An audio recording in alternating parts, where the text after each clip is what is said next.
जय हिंद। पार्ट 1 में हमने आपको विलयन की परिभाषा के बारे में समझाया था। पार्ट 2 में विलयन की सांद्रता कैसे व्यक्त करते हैं, किस सूत्र द्वारा विलयन की सांद्रता व्यक्त करते हैं, और हम इसी के बारे में आज समझेंगे। दरअसल विलयन की सांद्रता को हम इसलिए समझेंगे क्योंकि विलयन की सांद्रता ही ये समझाती है कि उस विलयन में विलय की मोलों की संख्या कितनी होगी और विलयन की मोलों की संख्या कितनी होगी। ठीक है, यहाँ पे हम आपको कई सूत्र दे दिए हैं, जैसे द्रव्यमान प्रतिशत, आयतन प्रतिशत और एक केवल प्रतिशत का है। इन सूत्र को समझेंगे और इन सूत्र के अकॉर्डिंग हम क्वेश्चन को भी हल करेंगे। देखिए, सबसे पहले हम लोग द्रव्यमान प्रतिशत के बारे में समझ लेते हैं। ये द्रव्यमान प्रतिशत का सूत्र है।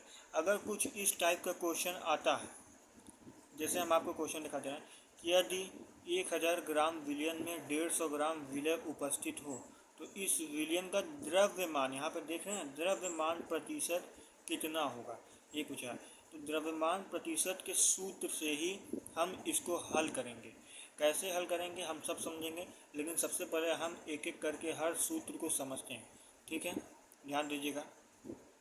सबसे पहला आप लोग काम तो यही कीजिए, यहाँ पर मैं जितने सूत्र लिखा हूँ उसको स्क्रीनशॉट करके रख लीजिए, क्योंकि इसी के आधार पर मैं आपको कुछ क्वेश्चन भी दूंगा, आप उसको लगाइएगा भी। चलिए, अब हम द्रव्यमान प्रतिशत की बात करते हैं। देखिए, द्रव्यमान प्रतिशत का सूत्र है विलय का द्रव्यमान बटे विलयन का द्रव्यमान इंटू 100। विलय का द्रव्यमान बटे विलयन का द्रव्यमान इंटू 100। ध्यान से समझिएगा। ठीक है, उसी प्रकार से यहाँ पे आयतन है। देखिए, ये जो W/W लिखे हैं ये दरअसल द्रव्यमान है। यहाँ पे देखिए, ये द्रव्यमान है ना, ये W इसी द्रव्यमान को प्रदर्शित कर रहा है। W/W मतलब विलय का द्रव्यमान बटे विलयन का द्रव्यमान। इस हिसाब से जो है ये सूत्र बना है। उसी प्रकार से इसमें भी देखेंगे V/V, यहाँ पर ये V क्या प्रदर्शित कर रहा है, आयतन को प्रदर्शित कर रहा है। V किसको प्रदर्शित कर रहा है, आयतन को।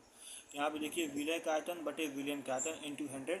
फिर यहाँ पर ये सिर्फ प्रतिशत वाला है। प्रतिशत वाले में देखिएगा विलय का द्रव्यमान बटे विलयन का आयतन। इसमें देखिए, इसमें इन दोनों का जोड़ करके लिख दिया है कि विलय का द्रव्यमान कर दिया, विलयन का क्या कर दिया है, आयतन कर दिया है। चलिए, अब हम एक क्वेश्चन को हल करेंगे ताकि हम समझेंगे कि ये सूत्र का प्रयोग आखिर हो कहाँ रहा। सबसे पहला काम तो हम लोग एग्जाम्पल 1 में यही देख लेते हैं कि ये क्वेश्चन एक बार फिर से रिपीट कर लेते हैं। यहाँ पे कह रहा है 1000 ग्राम विलयन में 150 ग्राम विलय उपस्थित हो तो इस विलयन का द्रव्यमान प्रतिशत ज्ञात कीजिए। अब आप लोग इतना तो द्रव्यमान प्रतिशत का सूत्र मैं यहाँ लिखा हूँ, द्रव्यमान प्रतिशत का सूत्र, आप ये तुरंत इसी सूत्र के जरिए इसका उत्तर आराम से बिल्कुल आसानी से ले आएंगे। ये बहुत ज़्यादा सरल है, इतना ज़्यादा सरल है कि कोई भी अगर बच्चा को भी अगर इसको सिखा दीजिए तो वो सीख जाएगा। तो सबसे पहले हम द्रव्यमान प्रतिशत का सूत्र यहाँ पर लिख लेंगे। क्या है, विलय का द्रव्यमान, विलय का द्रव्यमान बटे विलयन का द्रव्यमान बटे विलयन का द्रव्यमान इंटू 100। यही तो सूत्र था। ये देखिए, यहाँ पे हम यही तो लिखे हैं, विलय का द्रव्यमान बटे विलयन का द्रव्यमान इंटू 100। इसी सूत्र के जरिए हम इसको हल करेंगे। अब बस आप लोग ध्यान से देखते जाइएगा। देखिए, सबसे पहले सूत्र की ओर देखिए, इसमें कहा है विलय का द्रव्यमान। अब इस क्वेश्चन में देखिए विलय का द्रव्यमान कितना है, तो आप यहाँ पर देख रहे हैं कि 150 ग्राम विलय उपस्थित है। तो विलय का द्रव्यमान कितना मिला हमें, 150 ग्राम। ठीक है, बटे हम कर देंगे विलयन का द्रव्यमान कितना है, विलयन के द्रव्यमान की ओर ध्यान दीजिएगा। यदि 1000 ग्राम विलयन, देखिए विलयन का द्रव्यमान भी पता चल गया। ठीक है, कितना है, 1000 ग्राम। यहाँ पे हम 1000 ग्राम कर देंगे। आराम से ये क्वेश्चन हल होता है। इंटू 100 इसी सूत्र के जरिए इंटू 100 यहाँ पे कर दिया। अब देखिए, एक जीरो से एक जीरो काट दीजिए, एक जीरो से एक जीरो कट गया, नीचे वाले जीरो से ऊपर वाला जीरो कट गया। 15 का नाम 15% इसका आंसर आ गया। तो यहाँ पर द्रव्यमान प्रतिशत कितना आया, 15%।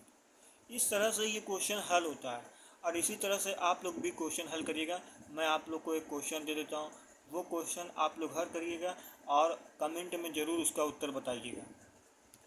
देखिए, ये क्वेश्चन कह रहा है कि 500 ml जेली विलियन में 50 ml अल्कोहल घुला, तब इस विलियन का आयतन प्रतिशत ज्ञात कीजिए। तो अब आप लोग आयतन प्रतिशत के सूत्र लगाकर ये क्वेश्चन को हल करिएगा और किस तरह से आपका जो भी उत्तर आए उसे कमेंट में ज़रूर मुझे बताइएगा। ठीक है, सबसे पहले हम आपको एक बार फिर से आयतन प्रतिशत का सूत्र दिखा देते हैं और आप लोग उस सूत्र को स्क्रीनशॉट जरूर कर लीजिए। यहाँ पे मैंने सारे सूत्र लिख दिया हूँ, जैसे द्रव्यमान प्रतिशत, आयतन प्रतिशत और प्रतिशत। इनका जल्दी से एक स्क्रीनशॉट कर लीजिए। अब पार्ट 3 में हम आपको समझाएंगे मोलरता, मोललता और नॉर्मलता के बारे में। धन्यवाद आपका। इसे शेयर जरूर करिएगा, क्योंकि ज्ञान बांटने से ज्ञान बढ़ता है।